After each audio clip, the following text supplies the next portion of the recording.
Há um problema quando nos comparamos com as outras pessoas. Sabe qual é? Quando nos comparamos com outras pessoas, nós corremos um sério risco de se tornarmos pessoas ingratas a Deus. Porque nós olhamos e achamos que a vida dele está boa. Fala, Senhor, mas você está fazendo algo bom na vida dela e não está fazendo na minha. Mas você não sabe, não compreende o que Deus está fazendo na sua vida. E quando você começa a olhar para as coisas simples da vida, você vê a glória de Deus, o poder de Deus e a autoridade de Deus e o milagre de Deus na sua vida. Prepare o seu coração. Deus tem uma palavra para você. Com Rodrigo Farias, no canal Discípulos Anônimos.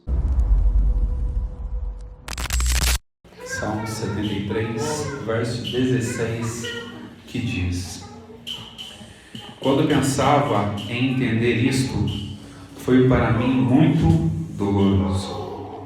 Estamos diante de um salmo de Asaf. E salmo, como todos sabem, é um cântico, uma música, algo que transmite adoração a Deus.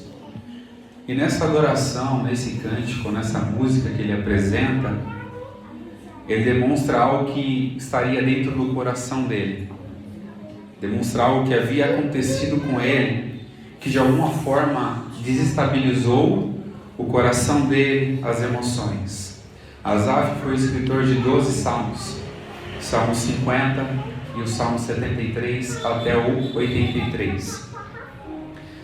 Aqui nós vemos Asaf começa a expressar o seu coração nessa música, nesse cântico. E nós sabemos que nós vemos uma geração de comparações. Então é um risco muito grande quando nós nos comparamos com as outras pessoas. Quando nós começamos a compreender realmente a importância de ser mais próximos de Cristo, ao invés de nos compararmos com as outras pessoas, nós teremos uma vida totalmente transformada. Nós olhamos para as pessoas lá fora, vemos, nossa, mas ele não serve a Deus, ele tem um carro do ano, ele tem dinheiro na conta, ele faz viagem para cima e para baixo, e eu que estou aqui pedindo para Deus para fazer uma viagem apenas, para poder visitar o meu pai ou visitar a minha mãe, e às vezes eu não consigo. Então a comparação é sempre o maior risco de toda a sociedade, inclusive da nossa sociedade moderna. Hoje em dia, com o advento da tecnologia, redes sociais, Instagram, Facebook, entre outras coisas, nós observamos que as pessoas se comparam muito. E a rede social não é um espelho para o cristão. O espelho para o cristão não é olhar para o celular e ver a vida de outras pessoas e querer ser como elas ou melhor do que elas. Porque o nosso espelho tem que sempre estar voltado para a palavra de Deus. Ela tem que ser o nosso espelho. Nós temos que olhar para ela e ver o que nós precisamos melhorar para nós continuarmos parecendo com Cristo, parecendo com a palavra e sermos cada dia mais próximos da presença de Deus. O que nos apresenta esse mundo de engano são falsas esperanças, uma falsa felicidade, uma falsa beleza, uma falsa caridade. Nós vemos isso. Parece que tudo nesse mundo é feliz. Você olha as fotos das pessoas na rede social, é um sorriso. Mas ninguém sabe o que está acontecendo por detrás dos bastidores. Ninguém sabe o que é a dor que aquela pessoa está sofrendo, mas ela não vai expor a dor dela. Ela vai expor aquilo que ela acha que é importante para expor. Então não é espelho para nós. Quando nós olhamos para a Bíblia, para as Sagradas Escrituras, nós vemos o quê? Pessoas que passaram por dificuldades. Pessoas que não esconderam as suas dores, assim como Asaf fez no Salmo 73. Ele não escondeu a sua dor, ele não escondeu o que ele passou de dificuldade, porque ele precisava abrir o coração para quem podia transformar a sua vida. Ele precisava abrir o coração para quem ele podia fazer com que a vida dele fosse totalmente diferente. Há um problema quando nos comparamos com as outras pessoas. Sabe qual é? Quando nos comparamos com outras pessoas, nós corremos um sério risco de se tornarmos pessoas ingratas a Deus. Porque nós olhamos e achamos que a vida dele está boa. Fala, Senhor, mas você está fazendo algo bom na vida dela e não está fazendo na minha.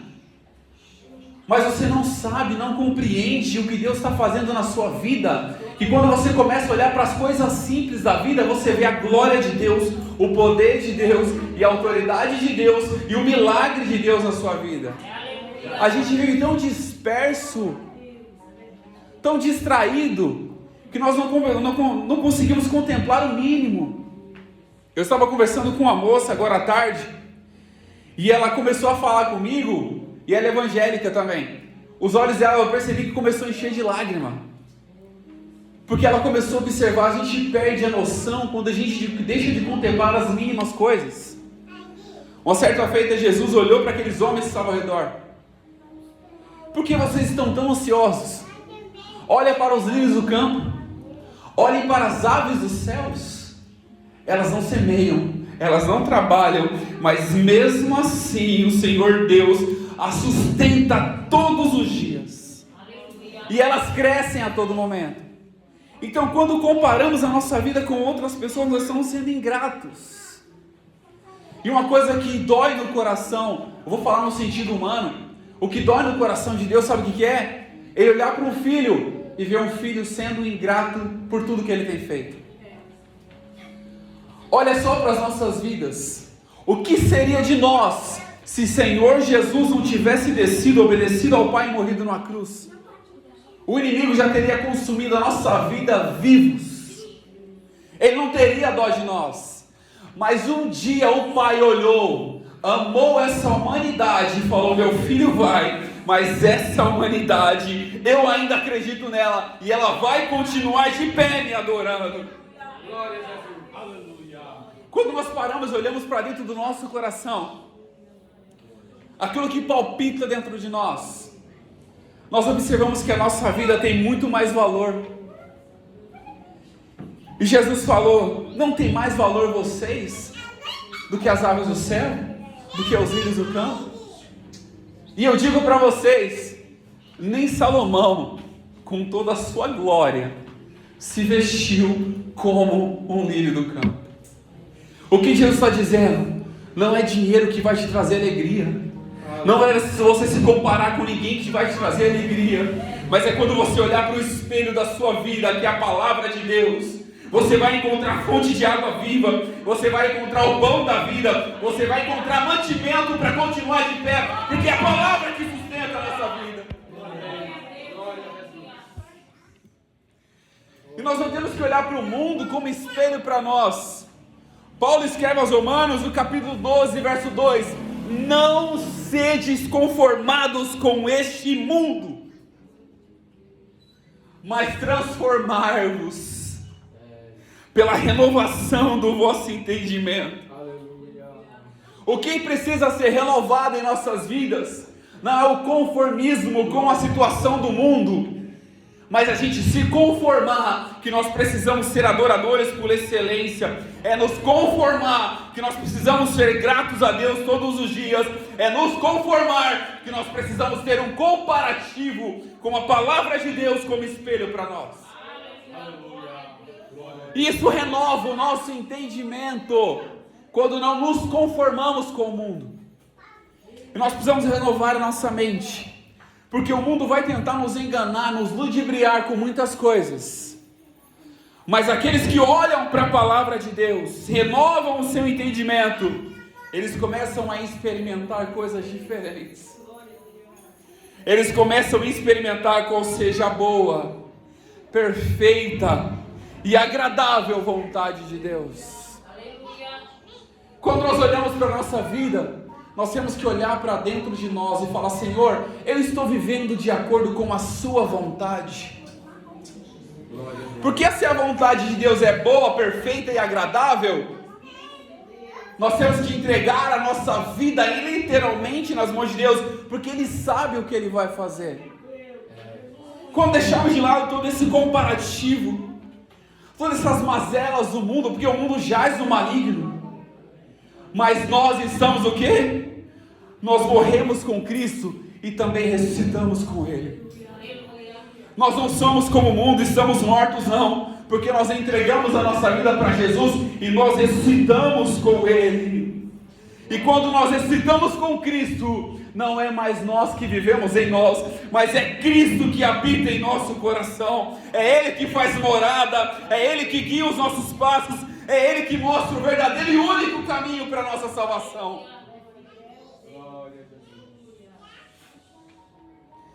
Quando nos conformamos com o mundo, e talvez nos comparamos, existe algo em nosso coração que pode despertar um sentimento muito perverso, que é a inveja. Glória a Deus. Tiago, no capítulo 3, verso 16, e Tiago fala: porque onde há inveja e espírito contencioso, aí há perturbação e toda obra perversa. Quando nos comparamos com alguém, nós olhamos para aquela pessoa e falamos: eu quero ser igual a ela, eu quero ser melhor do que ela. Ela não podia estar lá, mas eu que te vi, eu tinha que estar lá. Ela não podia ter isso, mas é eu que poderia ter isso. Nós despertamos esse sentimento em nosso coração. A inveja apodrece os nossos ossos. E a gente pode até estar se perguntando: mas como assim? Na igreja tem inveja? Tem. E isso já aconteceu muito comigo. E eu não tenho vergonha nenhuma de falar. Porque eu olhava para a pessoa: por que essa pessoa está conseguindo ser melhor do que eu? Eu olhava para aquela pessoa: porque ela conseguiu e eu não consegui. Porque eu estava no limite da comparação. Nós não devemos nos comparar, eu já falei, com outras pessoas. Se Deus usa ela de uma forma, glorifique a Deus, que ela seja melhor do que você mesmo. Paulo nos ensina que nós devemos considerar o nosso irmão superior a nós. Já ouvi alguém desrespeitar um superior? Só se for muito ousado.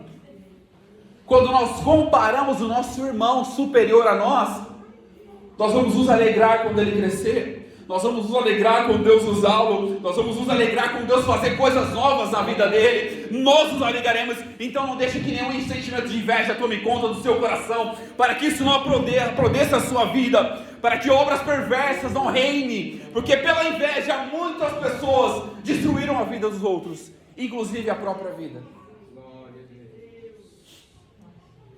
Pela inveja da sua oferta não ser recebida, Caim matou seu irmão. Pela inveja dos seus próprios irmãos, José foi vendido para o Egito.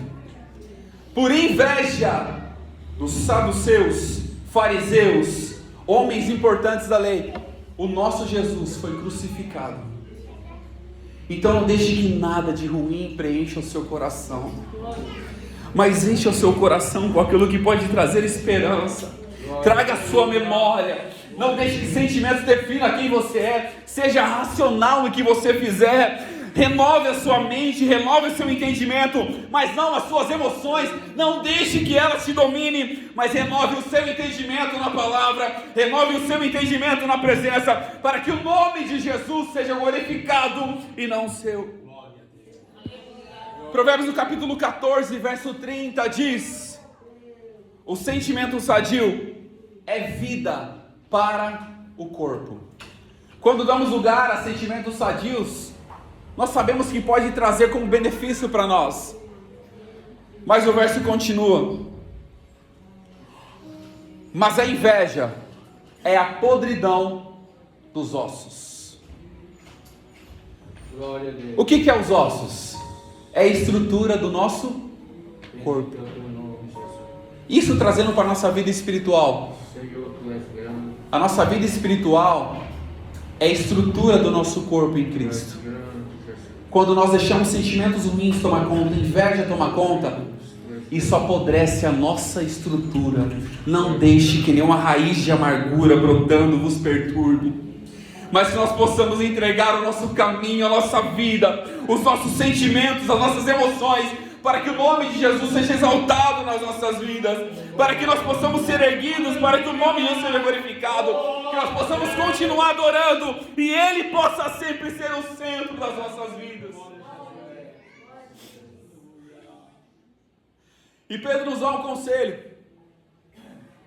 abandone a inveja. Se é um sentimento, você pode aceitá-lo ou reprimi-lo.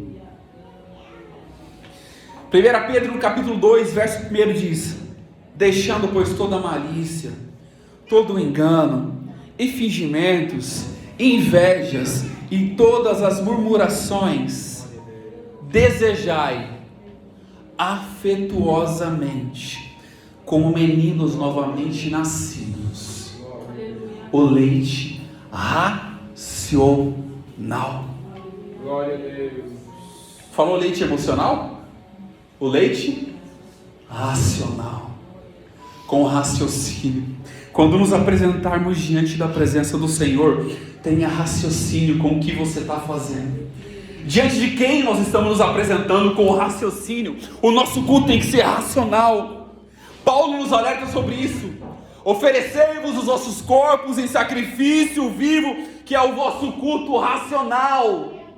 É com raciocínio. Não deixe que as emoções definam o seu caminho, mas guie a sua vida pelo raciocínio da palavra do Senhor. Não deixe que nada te tire do caminho, mas entregue a sua vida na presença do Senhor todos os dias. Reconheça quão dependente você é. Guie seu caminho pela palavra, guie seu caminho pela presença do Senhor, e Ele vai estabelecer os seus passos, e os passos de um bom homem, aquele que medita na palavra do Senhor de dia e de noite, esses são confirmados pelo Senhor. Aleluia. Asaf começa o salmo, e ele começa primeiramente reconhecendo a bondade de Deus. Salmo 73, no verso 1: verdadeiramente bom é Deus para com Israel, e para com os ímpios de coração. Mas algo trouxe à memória de Asaf, aquilo que não trazia esperança para ele. Tantas vezes nós lembramos e sabemos quão poderoso é o nosso Deus, mas de repente o passado bate a porta, e ele começa a discorrer sobre a vida dele, abrir o coração nesse cântico. E ao falar que bom era Deus, ele olha para ele: quanto a mim, os meus pés quase se desviaram. Pouco faltou para que escorregassem os meus passos, pois eu tinha inveja dos nécios, quando via a prosperidade dos ímpios. Aqui nós entramos naquilo que eu falei no começo, o risco da comparação. Não olhe para as pessoas, olhe para Jesus. Ninguém vai te trazer a salvação a não ser Jesus. Asaf começa a olhar, ele via que ele tinha inveja dos nécios. Nécio, o significado da palavra nécio é louco. A pessoa que não tem sã consciência é uma pessoa louca. Ímpio, aquele que vive em impiedade, vive errando. E olha só quem que Asaf estava se comparando com o mundo. Nós temos que olhar para quem? Olhar para Jesus. Porque até mesmo as pessoas que estão do nosso lado podem tropeçar. Mas se nós olharmos para Jesus, nós continuaremos de pé. Asaf começou a olhar para os ímpios e falou: mas não tem aperto na morte deles. Eles tinham firmeza e força. Eles não precisavam trabalhar, pois eles tinham condições. Eles não eram afligidos. Eles não tinham falta de nada. Eles eram corruptos, maus e opressores. E rejeitavam ao Deus e o conhecimento do Altíssimo. Mesmo Asaf, sabendo que eles eram maus, opressores e corruptos, ele começou a olhar e falar: por que eles prosperam e eu não? Tantas vezes nós olhamos, né, Luiz? Fala: Senhor, por que está acontecendo isso com aquela pessoa e comigo não? Quando vai chegar a minha vez? Quando vai chegar o meu momento? Quando vai chegar a minha hora? O que nós precisamos entender, o que Deus faz com aquela pessoa, nós não sabemos o tempo que Deus está tratando com elas. O que Deus faz com você é o tempo que Ele vai precisar tratar com você. E cada tratado é individual. Cada tratado é necessário para que tire toda a raiz, tudo aquilo que não pertence a Cristo, tudo aquilo que não pertence à presença do Senhor, para que Ele possa te levantar e você possa entender de onde você veio, quem foi que te colocou onde você está, para que você lembre de adorar aquele que te levantou. Quando Asaf, olhando para esses homens, nós entramos no verso 16 do capítulo 73, onde nós lemos. E ele fala: quando pensava em entender isso foi para mim muito doloroso. Ele tentou entender o que acontecia. Mas nós sabemos que a nossa compreensão humana é limitada. Nós somos limitados em nossa compreensão. Não há quem conheça todas as letras deste mundo. Não há quem não tropece, não há quem não fale, não há quem descuide no meio da caminhada, pois que já aconteceu comigo. Não há quem descuide no meio da caminhada. E ele começou a tentar entender. E quanto mais ele tentava entender, ele percebeu que estava doendo no coração dele aquilo. Algo doloroso estava doendo nele. Até que ele deixou de lado o comparativo. Ele abriu a porta do tabernáculo. Ele entrou no santuário. Aleluia. Quando ele entrou no santuário, aí começou a ser diferente. Quando nós entendemos tudo ao redor deste mundo, quando algo tentar te perturbar, entre no santuário. O salmista está dando um caminho para a gente aqui, ó. Quando algo tentar tirar a sua fé, tentar roubar a sua esperança, entre no santuário. Quando você viver a sua vida tentando se comparar, esqueça o comparativo, entre no santuário.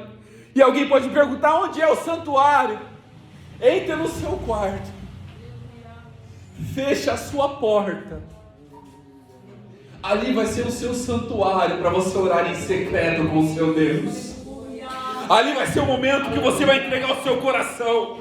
Até quando ele entrou no santuário, ele começou a entender que os reinos deste mundo não pagam a salvação. A glória desse mundo não traz a salvação. Bens materiais não trazem salvação. Mas o que traz salvação é confiar naquele que pode fazer todas as coisas.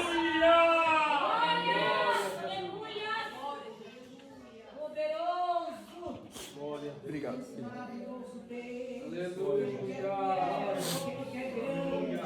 Enquanto não entrarmos no santuário, no santo dos santos, e hoje está mais fácil entrar porque o véu do templo se rasgou.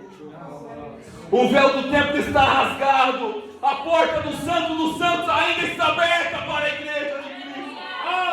Entre pelo santuário. Entregue o seu coração na mão daquele que pode fazer todas as coisas. Porque Ele jamais vai deixar nenhum dos seus abandonados. Aleluia. Glória a Deus. E nós entramos nesse santuário, sabe como? Hebreus capítulo 10, verso 19. Tendo, pois, irmãos, ousadia para entrar no santuário. Por onde? Pelo sangue de Jesus. Pelo novo e vivo caminho. Ele nos consagrou pelo véu, isto é, pela sua carne. O véu do templo se rasgou de alto a baixo. Hoje nós podemos ter acesso a essa graça, a essa misericórdia e a essa salvação. E Deus nos convida nessa noite. Está difícil? O véu do templo está rasgado. Eu não costurei ele não. O véu do templo está rasgado, pode entrar. Pode entrar, eu estarei ali te esperando naquele cantinho.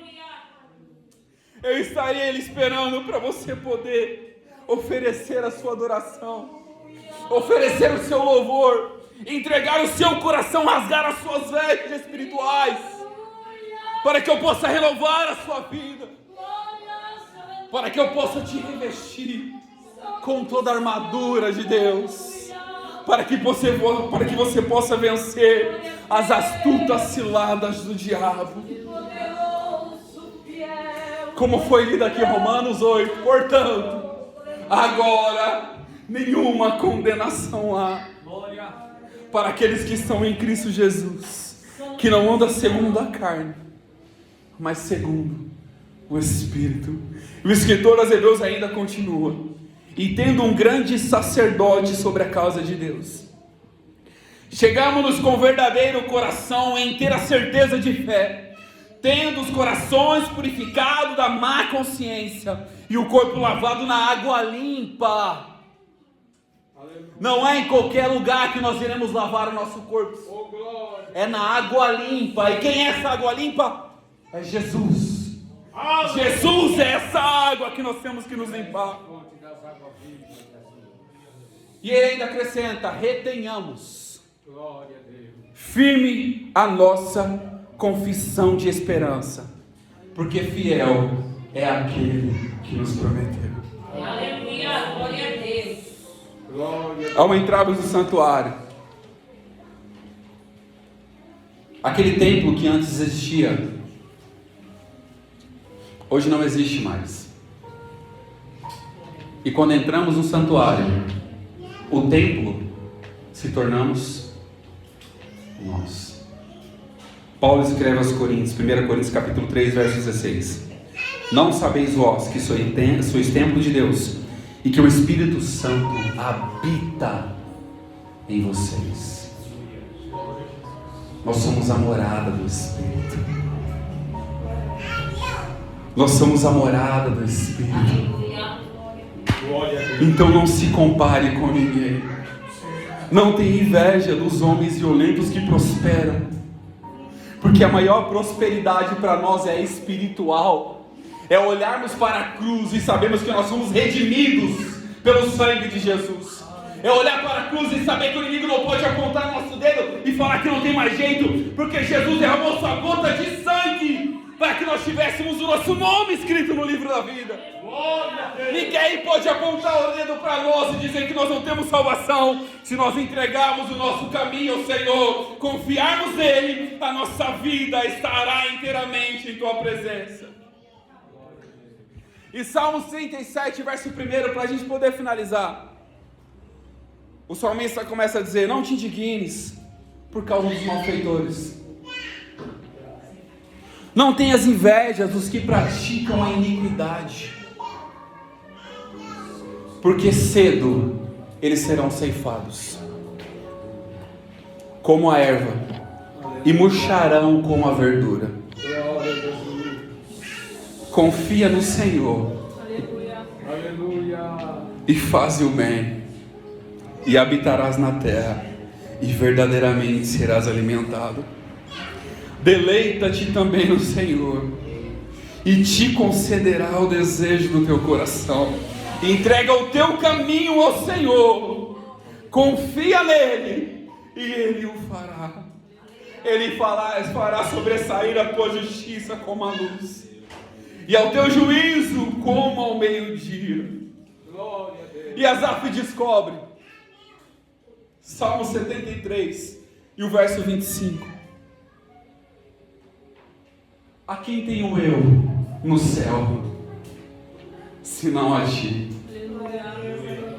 Aleluia. Quando ele entrou no santuário, ele descobriu tudo isso. A quem tenho eu no céu, senão a ti? E na terra que eu desejo, além de ti. Ele descobriu que tudo que ele precisava estava mais perto dele do que ele imaginava. Tudo que ele precisava, só o Pai conseguiria concedê-lo. E ele encerra dizendo, no verso 28, mas para mim, bom é aproximar-se de Deus. Eu pus a minha confiança em Deus para anunciar todas as suas obras. Não deixe que nada tire a sua confiança no Altíssimo. Ele está mais perto do que você imagina. Ele está mais próximo do que você imagina. Ainda que você ache que as pessoas estão prosperando, olha só para a vida delas, qual vai ser o fim delas.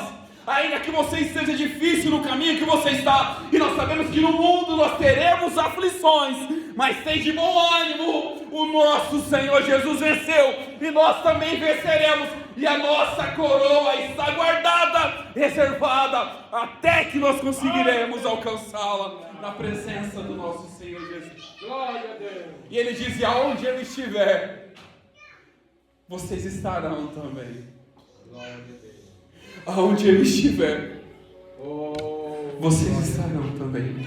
E com isso eu convido a igreja que fique de pé. Glória a Deus. Aleluia. Glória a Jesus. Tu és digno. Nesta noite Deus está trazendo a esperança para nós. Toda a glória. Em toda a nossa confusão, tudo aquilo que nós passamos. E às vezes acontece dores em nosso coração que tiram a nossa paz. O Senhor é digno. O nosso Senhor Jesus está dizendo nessa noite. Aleluia. As pessoas podem confiar em carros, outros em cavalos, mas você tem que ser diferente. Você tem que confiar no nome do seu Senhor. Deus, obrigado por essa oportunidade, por mais uma vez podermos ouvir a Tua Palavra. Ó Senhor, obrigado, ó Pai Eterno, por ter me permitido, pela Sua misericórdia, falar mais uma vez do Teu amor e poder trazer aquilo que ardia em meu coração para a Tua igreja nessa noite. Eu creio, ó Pai Eterno, que o Senhor tem grandes coisas e vai continuar fazendo. Não nos deixe jamais se comparar com aqueles que prosperam, mas que nós possamos olhar somente para Ti e confiar no Senhor, porque o Senhor fará grandes coisas em nossa vida, maiores do que o Senhor já tem feito. Continua conosco, ó Pai Eterno. Não nos deixe dispersar de um lado para o outro, mas nos ensina a entregar e confiar no Senhor inteiramente as nossas vidas, para que o Seu nome seja sempre exaltado aonde nós estivermos. E que Deus abençoe em nome de Jesus.